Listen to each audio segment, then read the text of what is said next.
그럼 차변에는 단기 투자 목적으로 시장성 있는 주식이라고 표현하고 있죠. 그럼 단기 매매 증권이라고 정확하게 명시를 하고 있네요. 자, 그럼 단기 매매 증권이다라고 계정 과목을 선택을 하고, 다음 이제 우리가 생각할 게, 취득할 때엔 세 가지가 있어요. 유가증권 취득하는 거. 단기 매매 증권이냐, 아니면 매도 가능 증권이냐, 만기 보유 증권이냐, 이렇게 세 가지가 우리한테 질문을 할 건데, 단기 매매 증권만 취득 시 부대 비용을 영업외 비용인 수수료 비용이라고 처리하는 거고, 그럼 그 외 우리 만기 보유 증권이나 매도 가능 증권은 그냥 전부 다 취득 부대 비용에 포함시키는 거니까 수수료까지도 전부 다 원가에 포함시킬 거예요. 전에 사람들이 실수 많이 했던 게, 매도 가능 증권은 취득 원가에 포함한다고 생각을 하는데, 그런데 만기 보유 증권 나왔을 때 많은 사람들이 그 생각을 못했어요. 그래가지고 실수하신 분이 많았는데, 단기 매매 증권만 취득 시 부대 비용을 별도의 비용 처리하는 유일한 자산이다라고 생각하시면 돼요. 그럼 순수한 자기 매입 가격이 4천만원만 단기 매매 증권의 취득 가격이 되고, 그러면 수수료, 매입 수수료는 수수료 비용 900번대로 처리를 해줘야 되겠죠. 그리고 이 돈은 보통 예금에서 빠져나간다. 자, 그럼 이 수수료 비용도 당연히 영업외 비용이 900번대 처리하는 거고, 우리 단기 매매 증권에서도 이 생각을 한번 하셔야 돼요. 우리 죄송해요, 버프링이 걸렸어요. 단기 매매 증권 취득 수수료는 이렇게 별도로 빼는 거지만, 처분할 때 수수료는 수수료 비용이라고 처리하는 건 모든 자산에 없어요. 그래서 우리가 모든 자산, 유형자산이든 지금처럼 유가증권이든 뭐든 팔면서 수수료나 재비용이 들어가면 팔면서 손해본 돈으로 처리하는 거였어요. 그래서 만약에 이익 본 거라면 수수료나 이런 것만큼 이익 본 돈이 줄어들게 될 거고, 만약에 손해봤다면 수수료만큼 더 손해본 걸로 처리되는 거지, 처분하면서 수수료 비용이 나오는 경우는 없다라고 보시면 돼요. 그래서 취득할 때만 우리가 수수료 비용으로 단기 매매 증권 계정 과목만 쓴다라고 기억을 해두세요. 자, 다음 5월 2일 액면가액 2천만원인 3년 만기의 사채를 1920만원에 발행하였으며 대금은 보통 예금에 입금되었다. 자, 이번엔 보통 예금에 입금되었다, 이걸 먼저 생각을 해 놓아도 되고, 우리는 사채를 발행했으면 대변의 사채 무조건 액면가를 써라 그랬죠. 우리가 액면가 쓰는 유일한 계정 과목 두 개가 사채하고 자본금. 이건 차변에 있던 대변에 있던 전부 다 무조건 액면가를 써야 되는 거죠. 그럼 액면가 2천만원인데 실제로 내가 발행해서 돈 받은 건 1920만원이고, 그럼 차이나는 80만원은 우리는 사채 발행하면서 그냥 손해봤다고 생각하면 돼요. 손해본 돈은 사채 할인 발행 차금이다라는 계정 과목을 쓰면 되겠죠. 사채 할인 발행 차금의 성격은 사채의 차감 성격이에요. 그래서 장부에 보여질 때는 사채 2천만원인데 이 사채를 줄여주는 할인 발행 차금 80만원이 있어서 장부 금액은 1920만원이다. 이렇게 보여질 거라는 거예요. 그래서 사채 할인 발행 차금은 사채 차감 계정이고, 사채 할증 발행 차금은 가상 계정 성격이다 라고 보시면 돼요. 또 우리 이론적으로 이 80만원은 선이자 성격이다 라고 나오면 이런 시험의 정확한 표현이에요. 나중에 이자 지급할 때에 사채 할인 발행 차금의 상각 줄이는 만큼 차변의 이자 비용으로 처리할 거기 때문에 선이자 성격이다라는 표현이 나오게 될 거예요. 그리고 그것도 정확한 표현으로 보시면 돼요. 자, 그리고 이 사채라는 표현할 때 주의할 점이, 우리가 하도 사채 발행하면 대변의 사채 이런 이야기를 많이 하다 보니까 사채라는 글자만 나오면 대변의 사채를 쓰시는 경우들이 좀 들어있는데, 우리가 사채를 취득하는 문제도 나와요. 그래서 사채를 취득하게 되면 단기 매매 증권이나 만기 보유 증권으로 분류할 수도 있겠죠. 그래서 지금 발행하는 입장인지 아니면 취득하는 입장인지도 정확하게 체크를 하시면서 보셔야 돼요. 자, 다음 5월 9일날 미지급 세금으로 처리되어 있던 1기 예정신고분의 부가가치세 미납분 120만원을 납부불성실 가산세 만원과 함께 보통예금에서 이체하여 납부하였다. 단 납부불성실 가산세는 판매비와 관리비에 세금과 공과로 처리할 것. 자, 그럼 우리는 보통예금으로 돈이 나갔고 지금 문제에서 답 다 주고 있죠. 지금 우리가 내야 될 세금은 미지급 세금이다 라고 적혀 있고, 그리고 이 가산세는 세금과 공과 판관비로 처리하라고 적혀 있죠. 그럼 이게 납부하는 거니까 지우기 위해 쓰고, 가산세 비용 발생했으니까 세금과 공과 처리하라는 거잖아요. 그죠? 그럼 차변에 미지급 세금하고 세금과 공과 800번대 이렇게 알려주고 있으니까 쓰고, 그리고 120만원만큼 우리 미지급 세금을 지우고 가산세 만원이 발생을 했고, 그럼 121만원만큼 보통예금에서 돈 빠져나갔다. 이렇게 처리하면 되겠네요. 이런 문제는 안 틀릴 수 있겠죠. 그죠?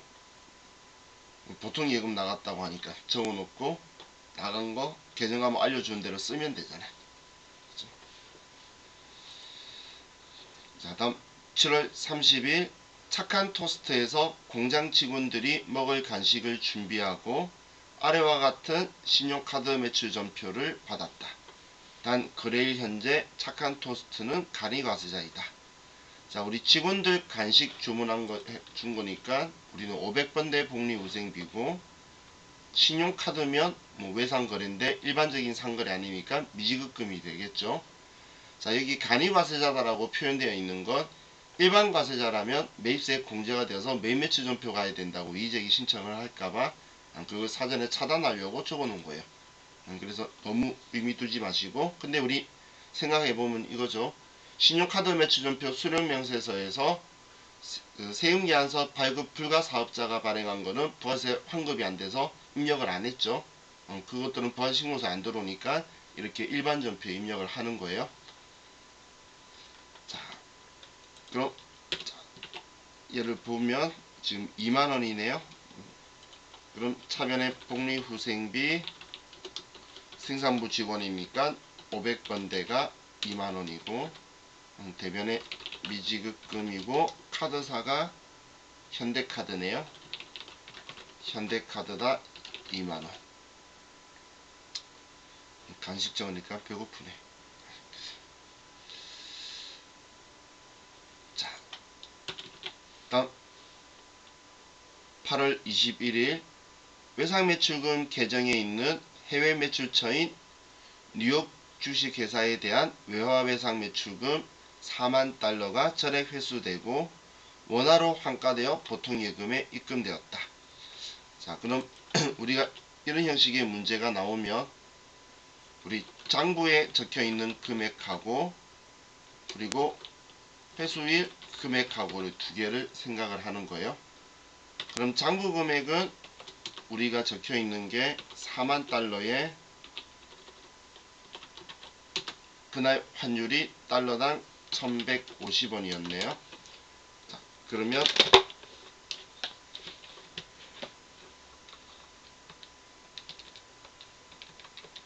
자, 금액이 4600만원이라고 장부에 적혀 있었고, 얘가 지금 외상매출금 계정에는 외상매출금으로 적혀 있었다는 거죠. 그리고 오늘 회수할 때 환율을 하면 1200원에 4만 달러면 4800만원이겠죠.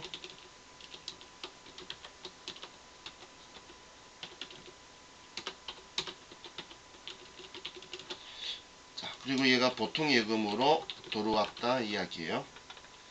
자, 그럼 이제 이 금액을 먼저 분석을 해놓고, 자, 그리고 우리는 보통예금에 입금되었다. 차변에 보통예금 그리고 대변에 우리는 외상 매출금이고, 그리고 금액은 뉴욕 주식회사고, 금액은 4,600만원이다. 이렇게 써져 있죠. 자, 지금 이 환율 하실 때에 이렇게 하시면 돼요. 단기 발생분이면, 지금 장부 금액이 단기 발생분이면 발생일 환율이고, 우리 전기나 아니면 전기 이전 발생분이면 결산일 기준 환율을 쓴 게 장부 금액인 거예요.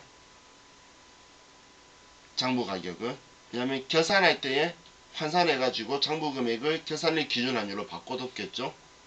지금 이거는 올해 발생한 건지 다른 특별한 말이 없는데, 우리 문제 풀었던 거 보면 전기에 발생했고 전기에 평가를 했고 오늘 돈 들어오는 그런 경우에 문제도 나오죠. 그래서 장부 금액을 하실 때는 올해 발생한 거나 특별한 말 없으면 이거밖에 없으면 발생일 환율인데, 전기 기말 환율을 알려주고 있으면 전기에 생긴 것 거예요. 그럼 전기의 기말 환율을 적용해서 지우는 거예요. 자, 그리고 이제 보통 예금에는 4,800만원을 들어왔죠. 그럼 장부에 4,600만원 적혀 있었는데 오늘 들어온 거는 4,800만원이며, 그럼 우리는 200만원의 이익이 발생을 했죠. 자, 우리가 거래일 환율의 차이는 외환 차익, 외환 차손을 쓰는 거고, 결산일 환율의 차이는 외화 환산 이익, 외화 환산 손실을 쓰는 거죠. 환산은 결산 때 하는 거예요. 외화 맞죠? 자, 그래서 결산할 때 여섯 쓰는 거지, 우리 입력할 때 이거하고 헷갈리시면 안 돼요. 그럼 외상 매출금은 지금 우리 외환 차익이라는 계정 과목을 써줘야 되겠죠. 그죠?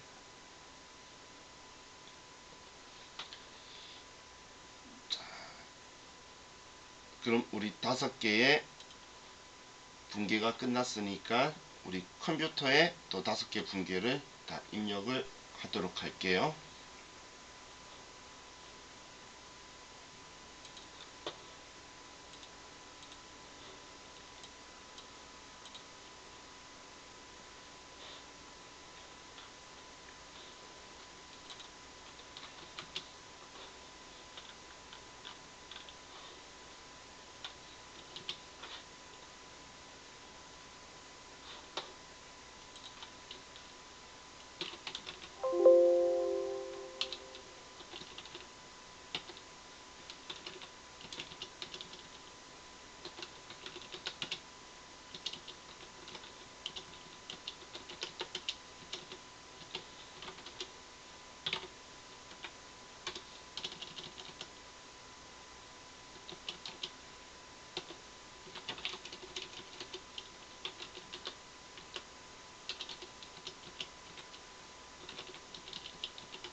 은지씨 오늘은 은지씨 컴퓨터 돼요? 오늘은? 어제 입력 못했잖아. 아니었네.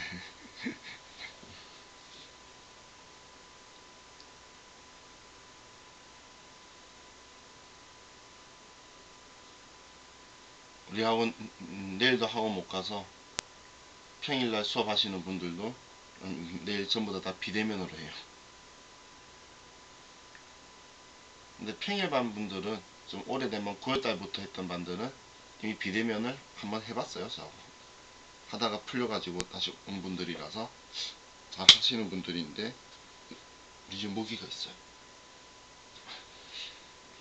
네. 또 처음 해보는 반은 또 내일 걱정이네.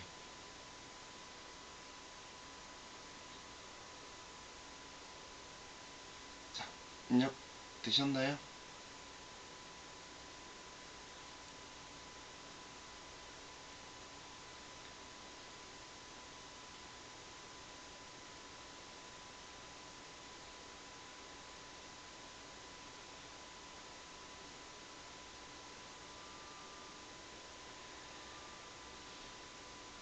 자,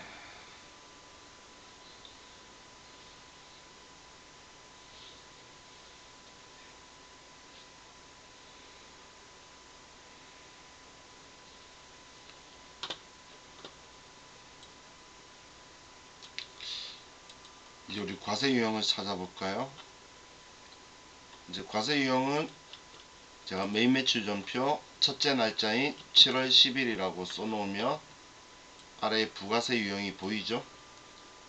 그럼 이거 가지고 미리 번호를 우리가 그냥 적어 놓으면서 과세 유형을 그냥 한번 선택하고 끝내버리도록 하려고 하는 거예요.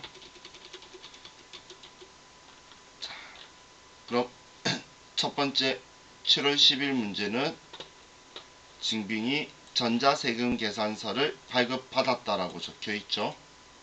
세금계산서 받았을 때만 불공제 사유인지 보는데 공장 신축을 위한 토지 정지비, 그럼 우리 이 금액을 토지라고 세개 처리할 거죠. 그죠? 땅 쓰실 때 들어간 부대 비용이잖아요. 그럼 토지라고 처리할 거니까 우리는 토지의 자본적 지출 관련에 걸려서 과세 유형은 54번 불공이 되게 되겠죠.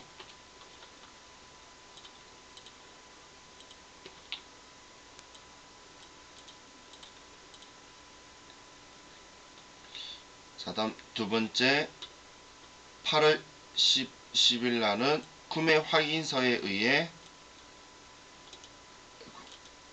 영세율 전자세금 계산서를 발급하였다. 그럼 구매 확인서에 의해 영세율 세금계산서 발행했으면 12번 매출 영세가 되겠죠.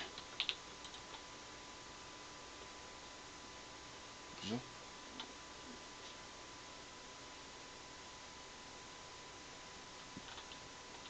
자, 다음 9월 3일 전자세금계산서를 발급하였다.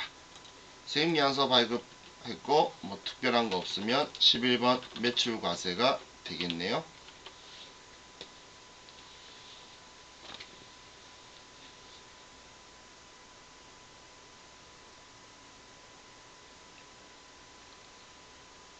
자, 다음 전자세금 계산서를 발급받았다라고 적혀 있고, 그리고 원재료가 보이죠? 원재료 이런 글자 적혀 있으면 불공제의 사유일 이유가 없어요. 그래서 바로 51번 매입과세가 과세 유형이 될 거고,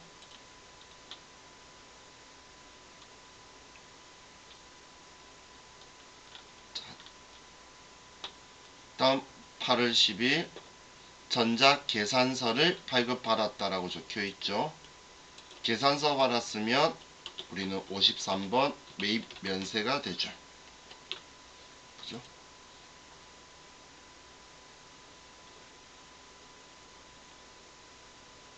이런 유형을 좀 주의하셔야 되죠. 유형 보시면 거래처에 접대용 화환이래. 그렇다고 접대비 및 이어 유산 비용 관련 이런 거 생각하면 안 되죠. 우리는 세금계산서 받았을 때 부가가치세 줬을 때 공제되니 안 되니 하지, 계산서 받았으면 부가가치세를 준 적이 없으니까 공제 이야기 하는 거 아니라 그랬어요. 그래서 얘는 우리 면세 거래인 거죠. 자, 이제 첫 번째 거부터 보면 공장 신축을 위하여 구입한 토지에 대한 정지비로 백두건설 주식회사로부터 전자세금 계산서를 발급받았다. 토지 정지 비용으로 1100만원을 보통예금으로 이체하였다. 그럼 메인 매출 전표에서 54번 불공이고 토지 정지비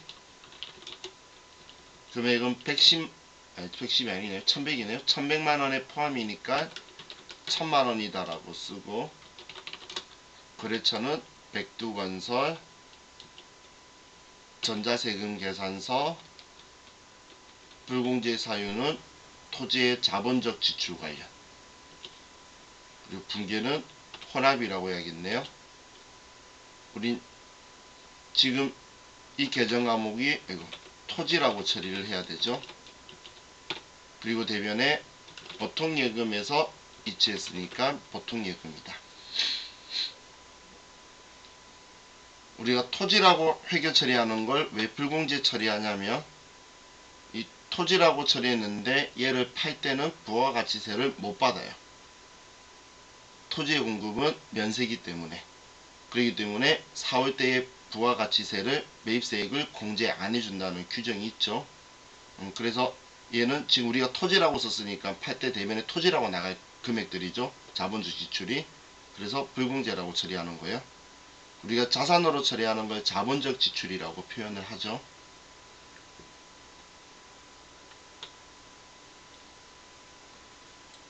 자, 다음 두 번째, 8월 10일 당사는 수출 대행 업체인 주식회사 대일통상의 구매 확인서에 의해 제품을 판매하고 영세율 전자세금 계산서를 발급하였다. 자, 이번에 제품 팔고 영세율 세금 계산서 발행한 거니까 큰 특이사항이 없어요. 그럼 8월 10일 날 12번 매출 영세고 제품 팔았고 10개 400만원짜리, 거래처는 대일통상 전자세금 계산서, 영세율 구분은 3번 내구신용장 구매 확인서에 의하여 공급하는 재화고, 자, 이번에 돈을 받은 거에 대해서가 문제는 안 적혀 있었죠. 그럼 세금 계산서를 보면 아래 하단에 우린 제품 매출하고 현금으로 1000만원 받았고 어음으로 3000만원 받았네요. 그럼 일반적인 상거래니까 받을 어음이다 라고 처리를 해줘야 되겠죠.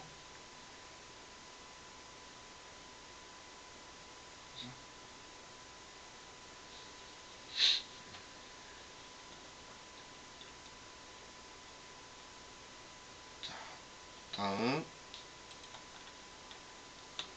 9월 3일날 공장에서 사용하던 기계장치를 주식회사 대운상사에 매각하고 전자세금 계산서를 발급하였다. 판매대금은 다음 달 말일에 받기로 하였다. 단 단기의 감가상각비는 고려하지 말고 하나의 전표로 입력할 것. 자, 그럼 이런 문제가 있을 때 제가 먼저 이거부터 생각하라 그랬어요. 지금 처분한 유형자산의 장부가액이 얼마인가? 600만원에 사서 200만원 달았으면 400만원짜리죠. 그럼 장부가액 400만원짜리 기계장치를 팔고 330만원 받는 거지만 부가가치세가 포함된 거니까 내가 받은 건 300만원이에요. 30만원은 받아서 세무서에 가져다 줄 거잖아요. 그죠? 우리는 부가세 뺀 돈이 내 돈이니까 300만원이에요. 그럼 400만원짜리 팔고 300만원 받았으니까 100만원 손해다라고 나와야 되겠죠. 100만원 손해다라고 안 나오면 다시 분계를 점검을 해야 된다는 이야기예요. 자, 그럼 날짜 9월 3일날 11번 매출과세고 우리가 판 거는 기계 장치를 팔았고, 우리가 판매한 금액은 300만원의 별도, 그리고 거래처는 대운상사, 전자세금 계산서고, 분계는 호남. 그럼 제가 순서를 여러분들 기억하시라고 했던 분계가 이 분계죠.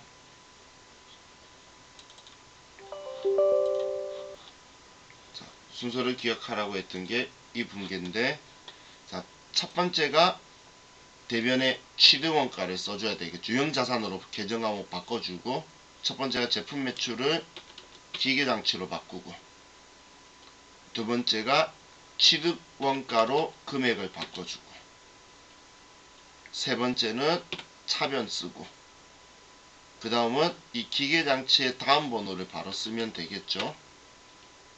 그리고 감가상각 누계액 써주고, 다음 또 차변에 우리가 돈 받는 거 쓰는데, 이 돈은 다음 달 말일을 받기로 했고 일반적인 상거래 아니죠. 그러면 미수금이 되고, 내가 받을 돈은 금액이 공급가액과 세액까지 합쳐서 330만원 받아야 되겠죠. 내 돈 300만원하고 대변에 있는 30만원 부가세 예수금하고 해서 330만원이다 이렇게까지 치고, 여기까지 해놓고 나서 이 금액을 보란 이야기예요.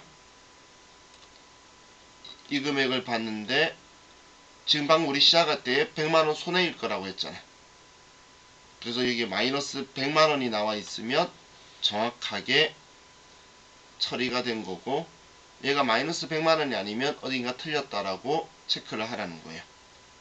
그럼 마이너스 100만원이니까 손해보면 비용이죠. 차변에 유형자산 처분 손실이다 라고 이렇게 써주면 되겠죠. 그래서 고정자산 매각하는 거에 대해서는 지금 이야기한 순서를 꼭 기억을 해서 놓치지 않도록 그렇게 하시면 좋을 것 같아요.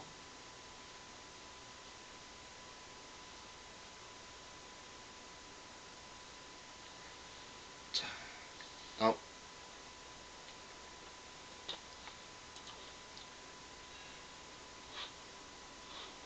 9월 9일 주식회사 서울로부터 원재료 매입하고 전자세금 계산서를 발급받았다. 매입대금 중 5월 1일에 지급한 선급금 100만원을 제외한 나머지 금액을 보통예금으로 지급하였다. 원재료 사고 생리안서 받았고 1300만원의 별도인데 100만원만 우리가 과거에 선급금으로 처리했겠죠. 미리 준 돈이다. 먼저 선 줄급자. 선급금 처리되어 있던 거 100만원 빼고 나머지 대변에 보통예금이다. 이렇게 쓰기만 하면 되겠네요.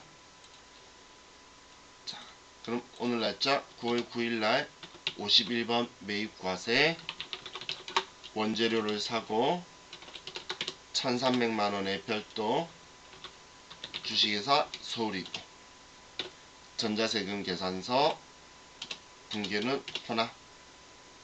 원재료 산 건 맞고 대변에 보통예금에 대변에 우리는 선급금으로 100만원 줬던 거 먼저 지우고 대변에 보통예금으로 나머지를 지급했다. 이렇게 써줘야 되겠네요.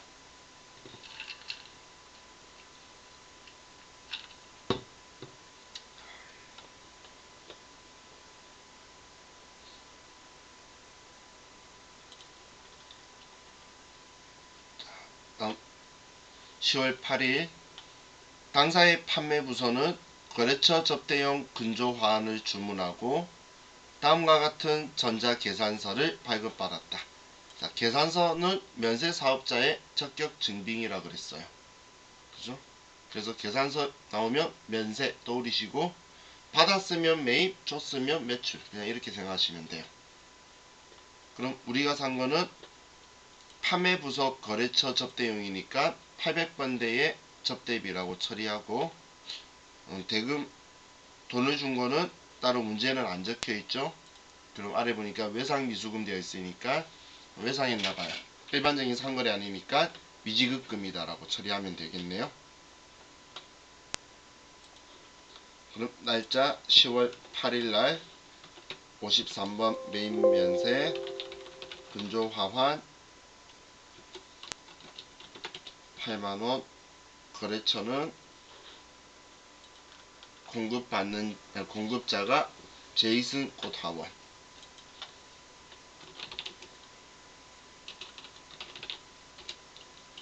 전자계산서니까 전자이어, 분계는 혼합.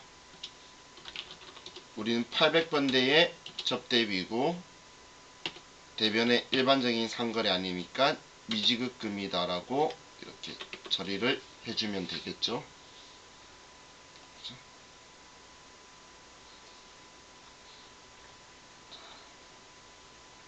이렇게 하면 우리 이제 메인 매출 전표는 끝났어요.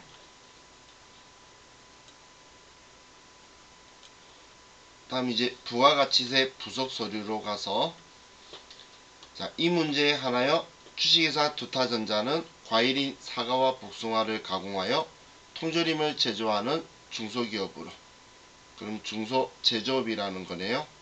공제율은 104분의 4가 되겠죠. 자, 다음 자료를 이용하여 일기 확정신고의 의제매입세 공제신고서를 작성하시오. 단 전표 입력은 생략하고 원 단위 미만은 절사하며 불러오는 자료는 무시하고 직접 입력하시오. 자, 일단 둘 다 사업자네요.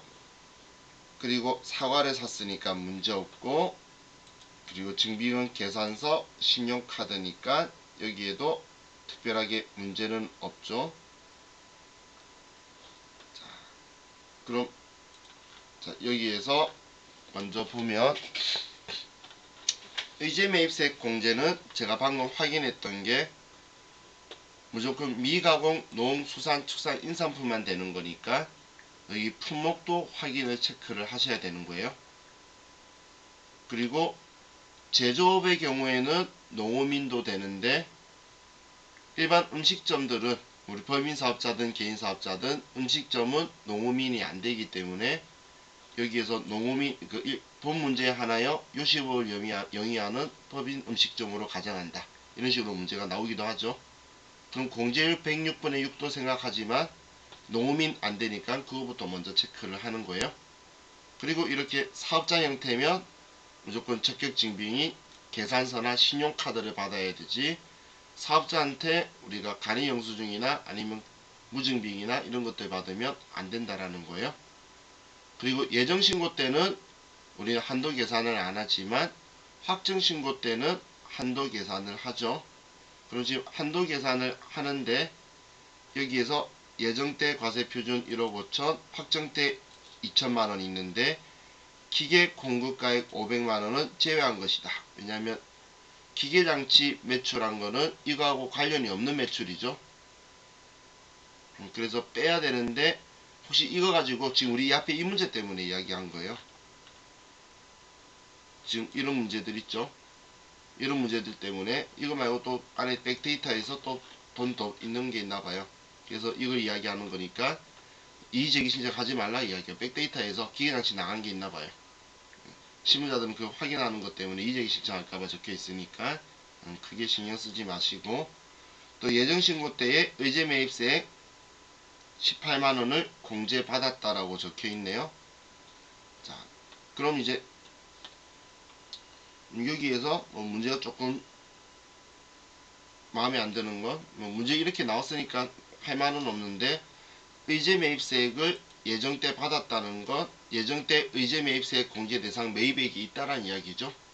있으니까 공제받았을 거 아니야. 근데 그거에 대한 정보가 없죠. 그죠? 그거 있으면 대줘야 되는데 없어서 안 대줄 건데 못 대주잖아. 근데 이제 문제가 조금 부실한 문제예요. 원래 있어야 되고 우리가 매입 한도 계산할 때 그게 들어가야 되는데 여기는 지금 그걸 제시를 안 해줬죠. 문제 되는 사람도 조금 부실하네요. 자, 그럼 부가가치 탭에 가서 의제매입세 공제신고서를 클릭하고, 자, 기간은 일기 확정인 4월부터 6월로 가고. 자, 첫 번째 한솔 청과 취득은 2020년 5월 31일 계산서를 받았고 사과 수량 1000개 매입 가격은 1000만원 공제율은 104분의 4. 다음 우리는 두솔 청과 2020년 6월 10일 신용카드고 복숭아를 샀어요. 500 매입 가격은 500만원이고 공제율은 104분의 4. 자, 그럼 한도 계산을 위해서 매출액 쓰는데 1500만원에 2000만원이고 지금 제가 앞에 말했던 게 이 부분이에요. 단기 매입액 여기 예정때 매입액이 있으면 더해줘야 되는데 정보가 없어서 안 돼주는 거예요. 만약에 정보가 있다면 이 금액에다가 예정신고 때 의제매입세액 공제대상 매입액이 있다라고 하면 더해줘야 된다는 이야기예요.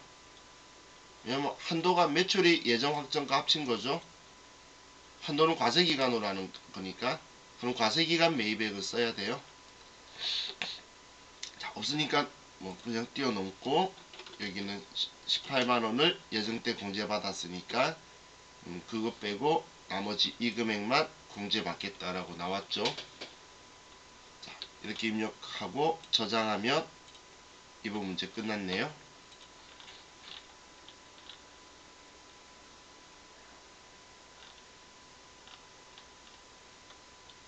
자, 다음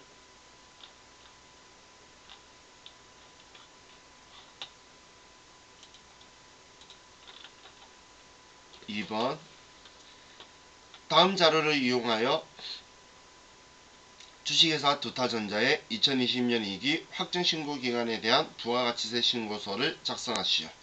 다음 부가가치세 신고서 이외의 부속서류 및 과세표준명세서 입력은 생략하며 신고서 작성을 위한 전표 입력도 생략한다. 세부담이 최소화되도록 작성할 것. 자, 일단 전체적으로 한번 보고 입력을 할게요. 첫 번째 매출 자료는 제품 매출인데 세금계산서 발급했으면 우리는 과세의 세금계산서 1번 칸에 있다 쓰면 되고 신용카드로 결제한 제품 매출이고 공급가액 부가가치세 있으니까 과세죠.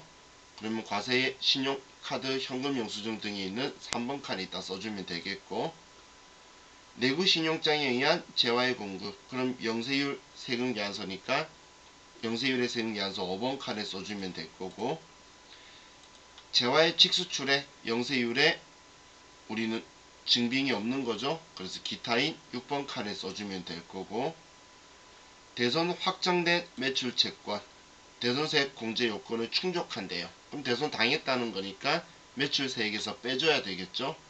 그래서 8번 칸에 마이너스 200만원이라고 써주고 다음 매입에서 원재료 매입한 거 있죠.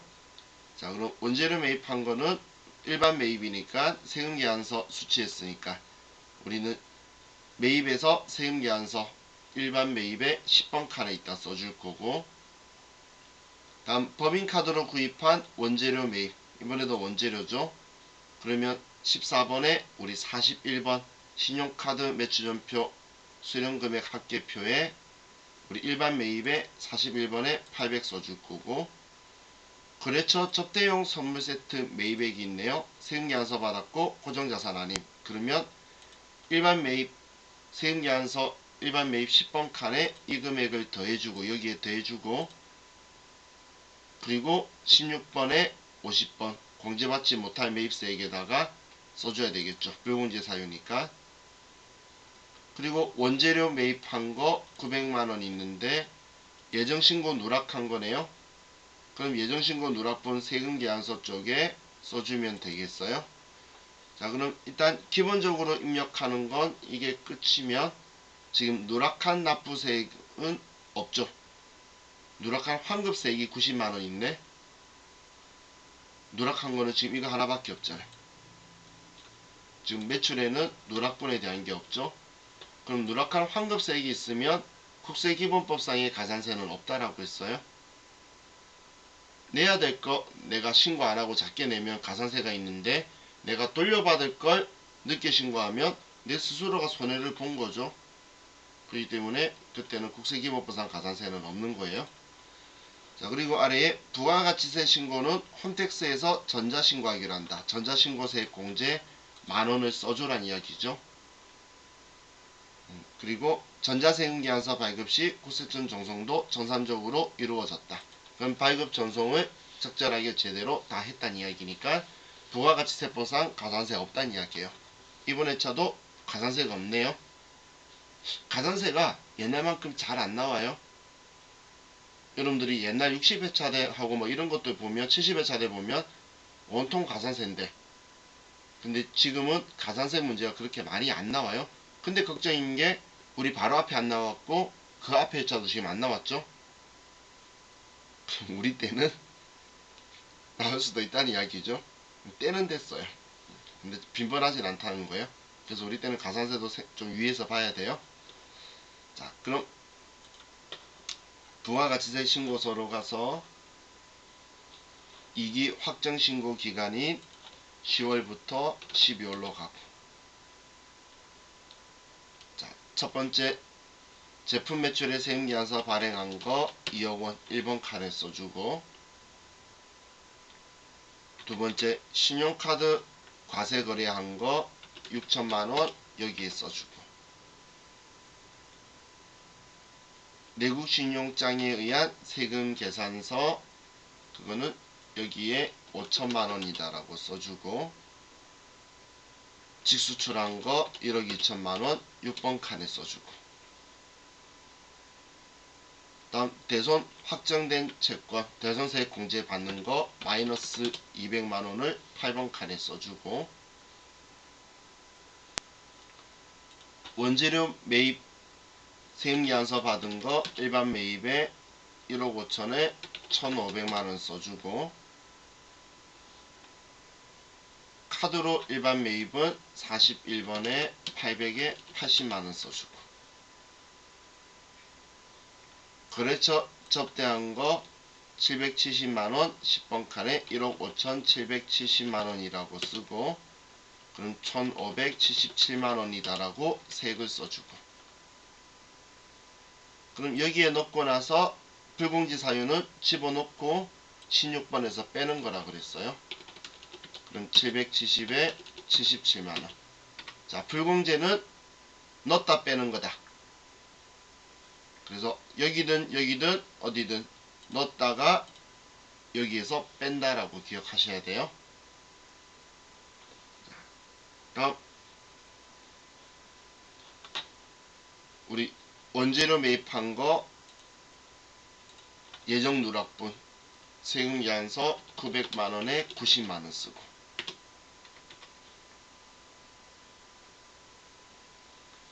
그럼 누락한 매입세액이 있어서 가산세는 없었고, 19번 클릭해서 54번에 전자신고세액공제 만원. 원래 18번에 써야 되는 건데 18번이 커서가 안 들어가죠. 그래서 19번 클릭을 하는 거예요. 그죠? 우리 K11 여기에 커서가 안 들어가기 때문에 그냥 19번을 클릭한 거예요. 그리고 이 19번도 신용카드 매출연표 발행세액 공제 받는 조건이 있죠. 개인사업자고 직준연도 과세 면세 총 매출액의 합계가 10억 이하인 개인사업자는 신용카드 매출연표 발행세액 공제를 1.3%를 받죠. 그리고 간이과세자인 음식점이나 숙박업, 이걸 음숙업이라고 하는데 그 경우는 2배인 2.6%를 공제를 받아요. 근데 올해 개정됐으니까 기억 하나 해주실 게 그 한도가 연간 1,000만원이에요. 작년에까지는 500만원이었는데 1,000만원으로 증가했는데 아직 이론에 안 나왔으면 나올 확률도 있으니까 이론적으로 기억해 두시고, 그럼 여기에 들어오는 금액은 여기 3번 칸에 있는 이 금액 있죠. 3번 칸에 있는 금액, 이 금액의 합계가 여기에 들어오는 거예요. 여기에. 근데 우리 세무이급 시험에서는 우리 회사가 주식회사 어디 이렇게 법인이라고 명시가 되어 있죠. 법인은 공제 대상이 아니라서 써도 여기 색이 아예 비활성화되어 있고 안 들어오는 거예요. 까맣게. 지금 우리는 법인이다라고 컴퓨터가 인지를 해서 여기 법인이라고 떠 있죠. 그것 때문에 여기에 아무것도 안 들어오니까 안 써도 문제는 없어요. 근데 시험 때마다 답 나올 때마다 여기에 적혀 있어요. 적혀 있는 이유가 뭐냐면 시험 답 내는 사람들은 메인 매치 전표에 입력되어 있는 거 가지고 불러와서 여기 다 들어가 있는 거예요. 그럼 여러분들은 거기에 이걸 보고 또 마음이 심란하면 이의제기 신청하면 이거 안 쓴 것도 정답이다라고 또 적어주곤 그래요. 근데 찝찝하시면 그냥 이거 두 개 더해서 여기도 한번 써주시면 돼요. 자, 이렇게 하고 저장 버튼 누르면 이제 우리 부가가치세 신고서 문제도 끝이 났네요. 자, 이제 우리 좀 쉬었다가 또 이 계산 문제부터 하도록 할게요. 쉬었다 합시다.